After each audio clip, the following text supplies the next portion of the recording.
Hello everyone, welcome back to GK Today. This is Tia Verma and I hope you all are doing very well.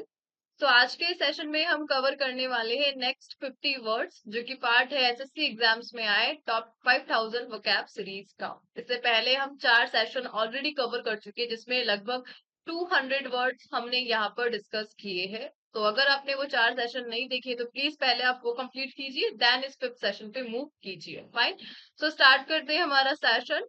और session start करने से पहले अगर आपने channel को like नहीं किया है, सब्सक्राइब नहीं किया है तो प्लीज आप पहले वो कर लीजिएगा। आपके सपोर्ट के साथ ही हम आगे बढ़ते रहेंगे। फाइन, सो स्टार्ट करते हैं हमारा session and the first one is which of the following is the synonym for the word repellent. So repellent का सिनोनिम क्या होगा from the above option. So repellent दिखाता है अवर्जन के सेंस को, जिसपे रोक लगानी चाहिए, परहेज करना चाहिए, जिससे दूर रहना चाहिए, उसका मतलब होता है रिपेलेंट। ऑब्वियसली जो नेचर में कैसा होगा, अनप्लीजेंट होगा। सो अनप्लीजेंट का सेंस देता है रिपेलेंट। ऑफेंसिव होगा यानी हार्मफुल होगा, ऑफेंसिव होगा। सो रिपेलेंट दिखाता है परहेज करने को, ऑफेंसिव को, अनप्लीजेंट को, अवर्जन। सो ऑप्शन में से क्या होगा?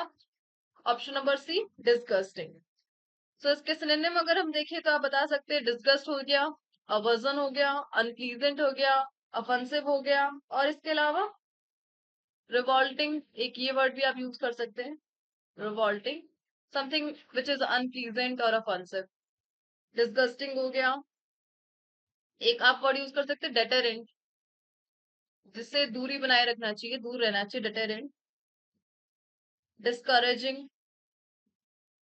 जिसे डिस्करेज करना चाहिए, डिस्करेजिंग, बिकॉज नेचर में कैसा होता है, ऑफेंसिव होता है, ऑफेंसिव होता है। एंटेनिम की बात करें तो एंटेनिम होगा इसका जो अट्रैक्टिव है, जो हार्मफुल नहीं है यानी हार्मलेस है, अट्रैक्टिव हो गया। अलूजन वर्ड आप इसमें यूज कर सकते हैं, अपीलिंग यूज कर सकते हैं। इसके अलावा प्लीजेंट, और जिसे आप इनवाइट करना चाहते हैं, जिससे आप दूर नहीं रहना चाहते, सो इनवाइटिंग, ये इसके एंटेनिम होगा। जस्ट लाइक मस्किटो रिपेलेंट, सो मस्किटो रिपेलेंट यूज करना चाहिए यानी मस्किटो को भगाने वाला, repellent. Fine, so mosquito repellent is essential when camping to keep those pesky bugs away.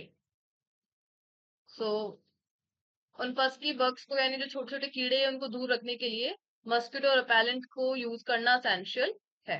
ठीक है, सो मस्किटो रिपेलेंट यानी जिसको दूर रखना है, रिपेल करना है, डिटरेंट है, डिस्करेज करना है, ऑफेंसिव है।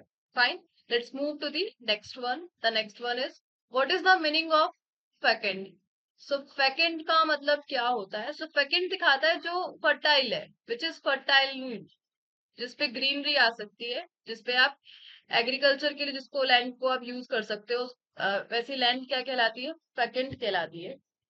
इसका जो सिनोनिम होगा वो है prolific. Prolific which is healthy, prolific जो नेचर में हेल्दी है, जिसमें फर्टिलिटी है। इसके अलावा आप यूज कर सकते हो फ्रूटफुल, लाभदायक, fruitful, productive, creative and prolific. Fine, antonym देखें तो एंटेनिम जो इनफर्टाइल, जो फर्टाइल नहीं है, इनफर्टाइल है, बंजर है या बैरन, बंजर जमीन जिसे आप बोलते हैं, या फिर sterile, unproductive. And next one is dry, dry land. तो ऐसी लैंड को इनफर्टाइल बोलते हैं। सो फर्केंड का बेसिकली क्या मीन होता है? फर्टाइल विच इज प्रोलिफिक, जो फर्टाइल है, फ्रूटफुल है। सेंटेंस देखते, the fecund soil of the valley yielded an abundant harvest of crops each year, sustaining the local community with its fertility and richness. So soil कैसी है? फर्केंड है, fertile है, जिसे harvest of crop each year abundant, काफी प्रचुर मात्रा में हो रही है, sustaining the local community with its fertility and richness. Fine, let's move to the next one. What is the meaning of the word tormenting? So tormenting का मतलब क्या होता है? What is the meaning of the word tormenting. So tormenting का मतलब होता है पीड़ा देना, सफर करना, to cause someone to suffer और एक्सपीरियंस मेंटल और फिजिकल पेन। सो मेंटल और फिजिकल पेन फील करना, उसके लिए आप क्या वर्ड यूज करेंगे? टॉर्मेंटिंग। और इसका जो सिनोनिम हो जाएगा वो हो जाएगा एगोनाइजिंग। एगोनाइजिंग, ये इसका सिनोनिम है। एगोनाइजिंग इसका मतलब हो गया causing someone to suffer or experience mental और physical pain, सफर करना, पीड़ा देना, ये टॉर्मेंटिंग का मतलब है। टॉर्चरस हो सकता है इसका एक सिनोनिम, टॉर्चर करना। इसके अलावा हैरोइंग हो सकता है। एंटोनिम सूदिंग हो गया, सूदिंग, कंफर्टिंग, रिलैक्स, प्लीजिंग, ये सब इसके एंटोनिम होते हैं। Sentence: The relentless buzzing of mosquito on the hot summer night was tormenting, keeping me awake and restless. So जो mosquito की ना रुकने वाली बजिंग है, साउंड है हॉट समर नाइट में, वो क्या कर रही है? पीड़ा पहुंचा रही है, हमें परेशान कर रही है, रेस्टलेस और अवॉक की पोजीशन में रखकर। Fine, let's move to the next one. The next one is what is the meaning of the word clamour? So clamour word का मीनिंग क्या होगा? सो क्लैमर का मतलब होता है अ लाउड नॉइज और शाउटिंग। तो लाउड नॉइज के सेंस में आप यूज करेंगे। अच्छा, कल ही मैंने एक वर्ड और डिस्कस किया था लाउड नॉइज के सेंस में, अब वो आपको मुझे यहाँ पे बताना है। ठीक है, क्लैमर का सिनोनिम की तरह काम करेगा। So option number A, approver. Approver, sorry my bad, it's not sarcastic, it's approver. Fine, so synonym इसका हो जाएगा अप्रोवर हो गया, आउटक्राई हो गया, रैकेट हो गया, चिल्लाना, रैकेट, स्क्रीम हो गया, शाउट हो गया, और कमोशन हो गया। कमोशन का मतलब भी साउंड, बहुत तेज साउंड जो नॉइज क्रिएट करे। Antonym: silence, be quiet, silence हो गया, क्वाइट हो गया, काम हो गया, और पीस, ये सब इसके antonym. Amidst the clamor of the bustling city streets, she found solace in the quiet solitude of her garden. So city के बसलिंग, सिटी के स्ट्रीट्स में, शोर के बीच में उसने अपने गार्डन में शांति फील करी। She found away from the roar and commotion of urban life, शहरी जीवन के तेज चिल्लम चिल्लम से एकदम दूर। Fine, let's move to the next one. So the next one is okay. So actually कल मैंने वर्ड आपसे डिस्कस किया था, which of the following best define the word hus. Actually hustler का मतलब होता है a person who engage in dishonest और illegal activities to make, dishonest way में और इलीगल एक्टिविटीज के थ्रू ये मनी मेक करते हैं। इसलिए इनके सिनोनिम हो गए अपॉर्चुनिस्ट, मैंने आपको बताया था। इसके अलावा एंटरप्रेन्योर, सो एंटरप्रेन्योर भी इसका एक सिनोनिम है, और अपॉर्चुनिस्ट भी। जो लोग डिसऑनेस्ट एक्टिविटीज के थ्रू और इलीगल एक्टिविटीज के थ्रू बस पैसा कमाना चाहते हैं, हसलर। बट ये हार्ड वर्किंग तो होते ही है। Fine, let's move to the next one. What is the meaning of the word sardonic? So sardonic का मतलब क्या होता है? तो सार्डोनिक का मतलब तो सरकास्टिक, जिसपे कुछ ह्यूमर का फील आ रहा हो, सरकास्टिक, रिडिक्यूलस। सो मॉकिंग हो गया इसका एक सिनोनिम, सिनिकल हो गया, स्कॉर्नफुल हो गया, रिडिक्यूलस हो गया। ठीक है, सो हंसी की मजाक के केस में आप क्या यूज कर सकते हो? सरकास्टिक, सार्डोनिक। एंटोनिम देखें, सो एंटोनिम में आप बोल सकते हो sincere, which is sincere, genuine है,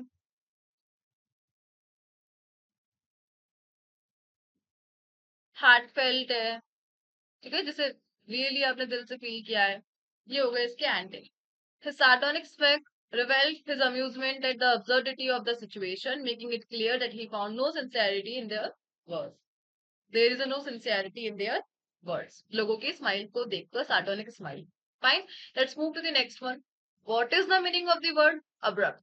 So abrupt का meaning क्या होता है? So abrupt का meaning होता है sudden होने वाला, जो अचानक से हो गया, suddenly हो गया. That represent abrupt. So option number A, sudden, which is unexpected, immediate, just like heart attack nature में कैसे होते हैं, अब्रप्ट होते हैं. एंटोनिम देखिए, जो ग्रेजुअल हो, धीरे धीरे हो, ग्रेजुअल, स्मूथ हो, प्रेडिक्टेबल हो, जिसको अपन प्रेडिक्ट कर सकते, प्रेडिक्टेबल. और ये कैसे है नेचर में, suddenly. The meeting come to an abrupt end when the fire alarm went off. Let's move to the next one. Which of the following best define the word कमिसरेशन.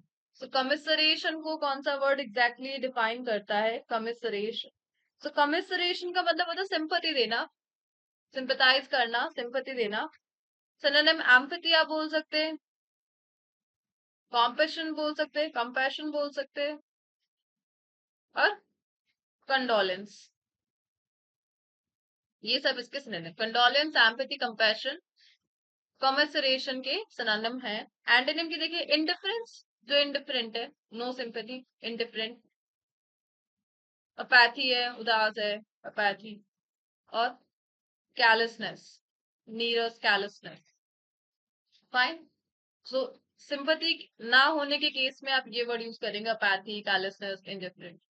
Fine. The community show great commiseration towards the family who lost their home in the fire. So कैसा feeling है, commiseration का, sympathy का.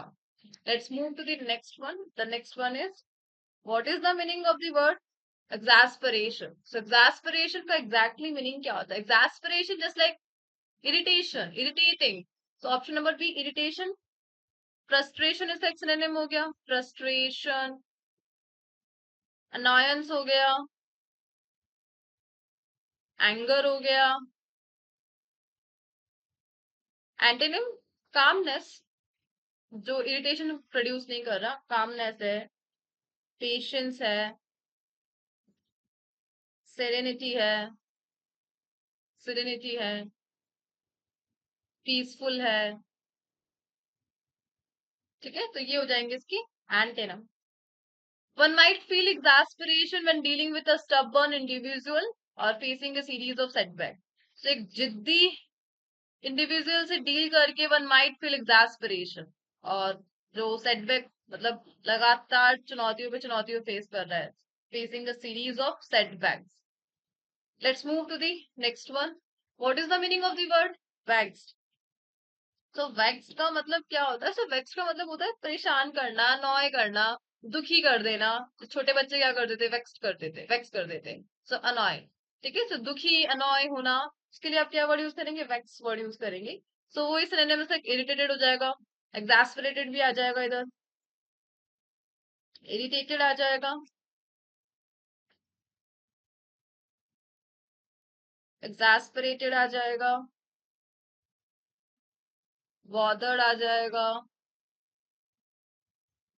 एक आ जाएगा. ये होगा इसके synonym. Antonym की बात करें, एंटोनिम में आप बोलेंगे जो प्लीज्ड है, which is not causing any irritation, content, संतुष्टि, content, satisfied, gratitude, gratification. ये एंटोनिम की तरह काम करेंगे. So she was vexed by the constant noise coming from the construction site next door. So अगले घर से जो construction site से लगातार noise आ रहा है, उससे वो एकदम क्या हो चुकी है, vex हो चुकी है, irritated हो चुकी है. Fine, let's move to the next one. Which of the following word is the closest synonym to creepy? So creepy का मतलब क्या होता है? So creepy means scary, which is scary in nature. Just like this picture. So creepy picture. ठीक है, so creepy मतलब scary हो. Darkness के सीन सेंस में आप इसे यूज कर सकते हो. सो इयरी हो गया इसका एक सिनोनिम, इयरी. स्पूकी हो गया, अनसैटलिंग, अनसैटलिंग भी बोल सकते हो. ठीक है, अनसैटल्ड है, अनसैटलिंग है. फ्राइटनिंग, डरावना है, फ्राइटनिंग, FRIGHTENING. ठीक है, सो घोस्ट के सेंस में आप ये वर्ड यूज करेंगे, घोस्ट के सेंस, GHOST, घोस्ट. ठीक है, इयरी, स्पूकी, अनसेटलिंग, फ्राइटनिंग. एंटीनेम की बात करें, सो एंटीनेम होगा इसका प्लीजेंट हो गया, कंफर्टिंग हो गया, चार्मिंग हो गया। ठीक है, मैंने क्या, आप बहुत सारे यूज कर सकते हो। लूजिंग हो गया, एंटाइसमेंट हो गया, कैप्टिवेटिंग हो गया, which is not making the sense of scary. ठीक है, so dark abandoned house might be described as creepy. So एक जो डार्क छोड़ा हुआ घर है वो कैसा लगता है, भूतिया लगता है, क्रीपी लगता है, सो स्कैरी। फाइन। सो इसी के साथ ही सेशन होता है यहाँ पे फिनिश, खत्म। और ये सारे क्वेश्चंस के आंसर आपको कमेंट बॉक्स में देने हैं। देखिए, आप लोगों में से काफी लोग वीडियोस देखते हैं बट आंसर कोई भी कमेंट भी नहीं कर रहा है, ये आपके लिए ही है। अगर आपने वीडियो देखा है तो प्लीज एक बार ट्राई कीजिए, जितना वीडियो आपने देखा 15 मिनट्स का, उसी की बेसिस पे जो जो वर्ड आ रहे हैं एक बार उसके आंसर लिख दीजिए, वो आपको लर्न हो जाएंगे हैंड टू हैंड। फाइन। तो मिलते हैं नेक्स्ट सेशन के साथ। टिल देन आप जो भी लास्ट के 5 सेशन हुए हैं उन्हें आप रिवाइज कर ले। फैब सीरीज है ये, रिवीजन बहुत ज्यादा मस्ट है। So thank you for watching.